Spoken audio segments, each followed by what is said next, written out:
Welcome to Europeandglobe, the podcast that explores today's world and changes the way we look at tomorrow's challenges.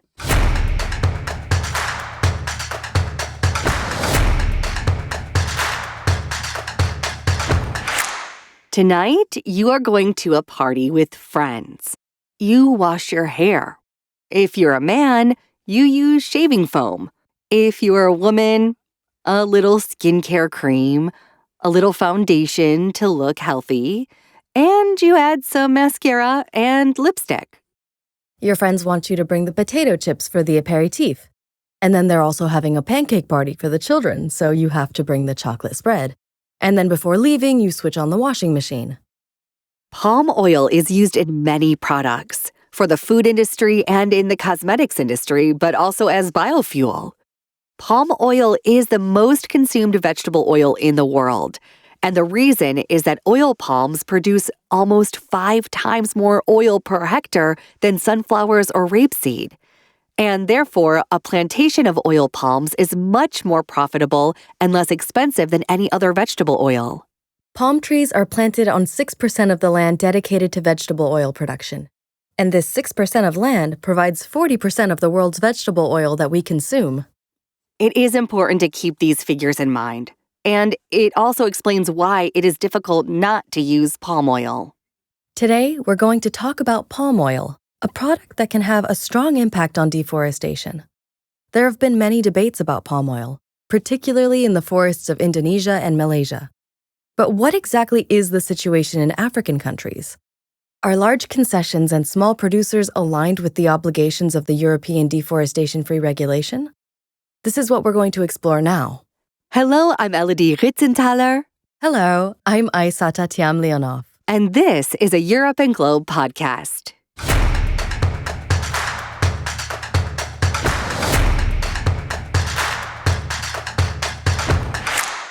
The EU Deforestation-Free Regulation, also called EUDR, was adopted in 2023.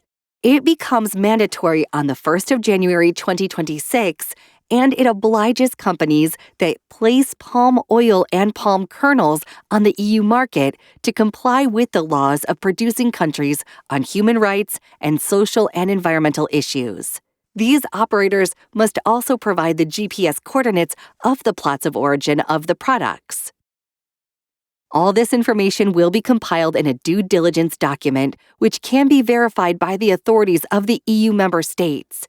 In this way, the authorities will be able to check that the plots of land on which the palm trees are grown have not been deforested since the 31st of December 2020. Before we start, what is palm oil? Palm oil comes from the oil palm tree. The kernel or the nuts of its fruits is pressed, and that's how we get palm oil. Okay, so where do the palm trees grow, and what about the worldwide production? 5 countries dominate the world palm oil production. Indonesia and Malaysia, together, they account for 85% of the global production, far behind Thailand, Colombia, and Nigeria. But recently, we have seen an increase in palm oil production in new places, particularly in South and Central America, and also in West and Central Africa. According to the Roundtable of Sustainable Palm Oil, which is a certification body, African production of palm oil increased by 40% the last 10 years. Nigeria is the leading producer of palm oil in Africa, and the 5th largest in the world. But it only contributes to 2% of the world production. True, but Nigerian production has increased by more than 700% over the last 8 years, which is huge. There are 22 palm oil producing countries in Africa, including Côte d'Ivoire, Gabon, Cameroon, but also other countries such as Sierra Leone, Angola, Guinea-Conakry, and Senegal. In addition, we can find Uganda, Sao Tome, the DRC, and a few others, in short, tropical countries. We now know that palm oil production has a significant environmental cost. More than 10 million hectares of tropical forest have disappeared worldwide since 1990, and palm oil is considered the 3rd most important cause of deforestation. Yes, it is a major problem in the sector. Until very recently, the massive deployment of industrial and artisanal oil palm plantations has been generally done according to the monoculture model. Alternative cultivation systems have begun to emerge based on more diverse systems that combine different crops within oil palm plots, but it is still quite marginal. In Africa, there are two main systems of palm oil production. Can you explain the situation? Yes, you're right. There are two production systems. Palm trees are endemic in tropical African countries. Then there are the wild or artisanal palm groves, which are harvested by smallholder farmers. Around 80% of the fruits are produced by artisanal palm groves. And two, we find large plantations, concessions, which often also do the industrial processing and which represent only 20% of the continent's overall production. Therefore, smallholder farmers play a key role. There are 3 million of small producers involved in the palm oil production on the African continent. Regardless of the size of the production, palm oil harvesting relies largely on manual labor. Harvesting is usually done by hand. Yes, and while a concession expects a palm oil yield of 20 tons per hectare, smallholder farmers struggle to produce between 2 and 5 tons. Their capacity to export is obviously limited, and generally the production of small producers is consumed locally or at the national or regional level. However, many sell their palm nuts to large concessions. Overall, throughout sub-Saharan Africa, palm oil is an important crop for domestic markets, and it is the most consumed oil on the continent.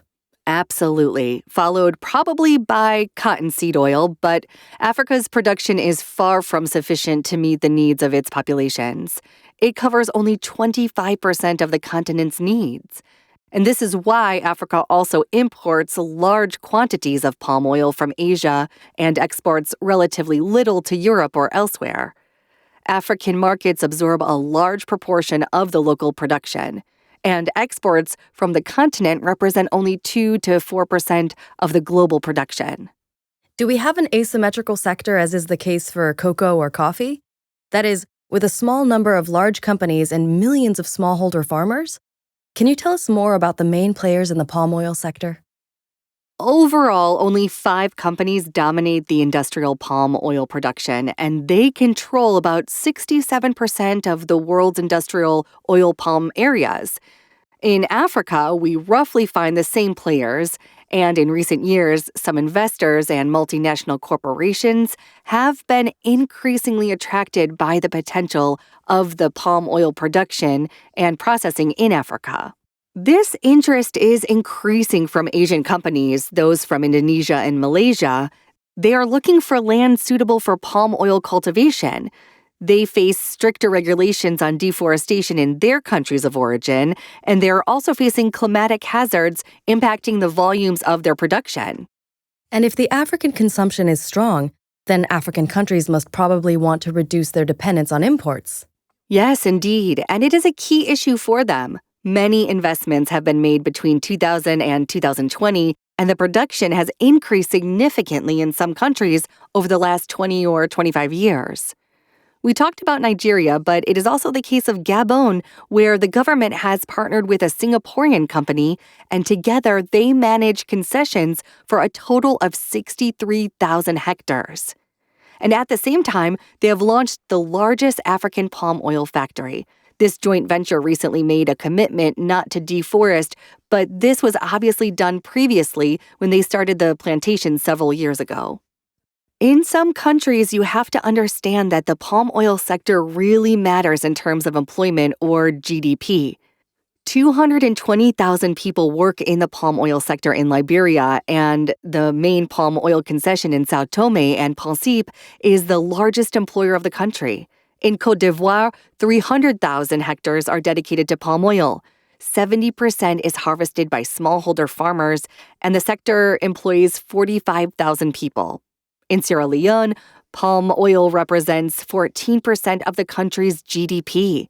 So you see, the oil palm sector can be really very significant in many Central and West African countries. The sector is indeed significant in terms of jobs and income. But have good practices and certification systems been developed?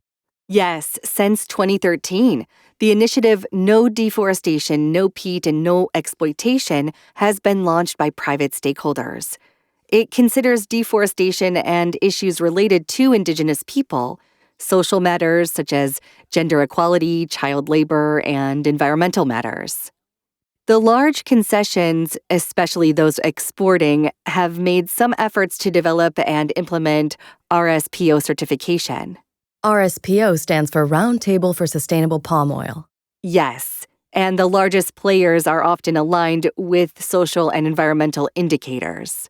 And beyond their plantations, they also try to include smallholder farmers who sell them their palm kernel production. For large plantations, the geolocation of concessions is rather simple, but it is a little more complicated, but not insurmountable for the farmers who sell their production to concessionaires. And recently, the Roundtable for Sustainable Palm Oil has revised its indicators to align with those of the EU Deforestation Free Regulation. That's right. However, currently only 6 to 7% of total African production of palm oil is RSPO certified, which is relatively low. But as we said, the large concessions also only represent 20% of the continent's production and artisanal production 80%. And most of the production is not exported but consumed locally. Some concessions have also chosen to produce sustainable or organic palm oil. This is the case for the concession in Sao Tome and Principe. There is only one, but there are also organic palm oil concessions in Sierra Leone, Liberia, and a few other countries. It is interesting to understand that consumers and NGOs have pushed companies in the palm oil sector to be more compliant with sustainable practices. Yes, both on the issues of deforestation and on land grabbing to the detriment of local communities or indigenous peoples. And we can also see some agri-food companies requesting RSPO certification when purchasing palm oil, even when they process in Cameroon, Nigeria, or Côte d'Ivoire.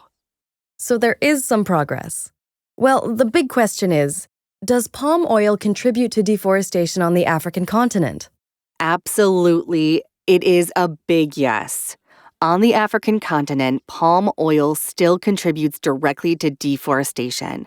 First, some governments are trying to reduce their imports from Asia and thus look for investments in the sector. And then, beyond the concessions and large companies, there are many smallholder farmers in the informal sector who plant palm trees, harvest palm nuts, and sell on national markets without any control. And along many tracts in the heart of tropical forests and in the middle of the bush, whether in Burundi, the DRC, Cameroon, or many other countries, it is quite obvious to see the damage caused by palm trees and oil palm processing with degraded soils, etc. Another major issue is land grabbing, a subject that is addressed, as you said, by many NGOs in different African countries, in Cameroon or Uganda, for example, but not only. In some cases, yes, it is a reality. In others, it is necessary to qualify. Indeed, in some African countries, concessions were abandoned several years ago because world prices were very low and they were not highly profitable. We have to understand that in many countries on the African continent, the lack of infrastructure and then the problems related to the business climate are a real obstacle to investments and to their profitability. Thus, the populations who live near the abandoned concessions or who were employees of these concessions quite logically appropriated the trees to exploit them for their own account. It's logical. And when a new concessionaire arrives, this obviously creates some tensions. It is therefore important for companies to have mediation mechanisms in place to put an end to these conflicts and to reach an agreement with the indigenous or neighboring populations. So, will the EU Deforestation Free Regulation be problematic for African palm oil that is purchased by the EU? Europe is the world's second largest importer of palm oil. In 2022, it imported around 6 million tons. But African countries are far from being the EU's main suppliers. Yes, we are very dependent on our palm oil imports since we do not produce it, but we import mainly from Asia, and the majority of what we import is currently used for biodiesel and energy, and then the volumes we import are likely to decrease by 2030. In 2021 already, 93% of European palm oil imports had a sustainable certification, which means that the palm oil entering Europe was already traced back to the plot where it was originally produced. In 2015, already Denmark, Germany, France, the Netherlands, and also the UK and Norway committed to only buy certified palm oil by 2020. However, with the EU deforestation-free regulation, a major change for operators will be the impossibility of mixing traced palm oil with non-traced palm oil. That is new, and this will require some adaptations for operators. Then, will the EU deforestation-free regulation have a real impact on African palm oil? Well, unlike other sectors, we think that the impact of the EU deforestation-free regulation will be limited in the African palm oil sector since exports to the EU are rather limited. African markets have the capacity to absorb any growth in the continent's production in the medium term. And African markets do not have to align with the EUDR, so deforestation due to palm oil is, unfortunately, set to continue. And in Africa, most palm oil concessions selling to the EU are already RSPO certified. Importers within the EU are therefore generally ready or quite advanced to respond to the EUDR. And they have to put in place systems for due diligence, risk management, and traceability. But despite all the efforts of the major players and oil palm concessions in Africa, most of the palm oil that is produced on the continent will hardly be sustainable in the short term, because it is mainly produced by smallholder farmers and consumed by national and regional markets. So yes, palm oil will probably continue to seriously degrade African forests. So, do my shampoo, my laundry detergent, my potato chips, and my makeup contribute to African deforestation? Overall, European operators and governments already committed on a deforestation-free palm oil since more than 10 years.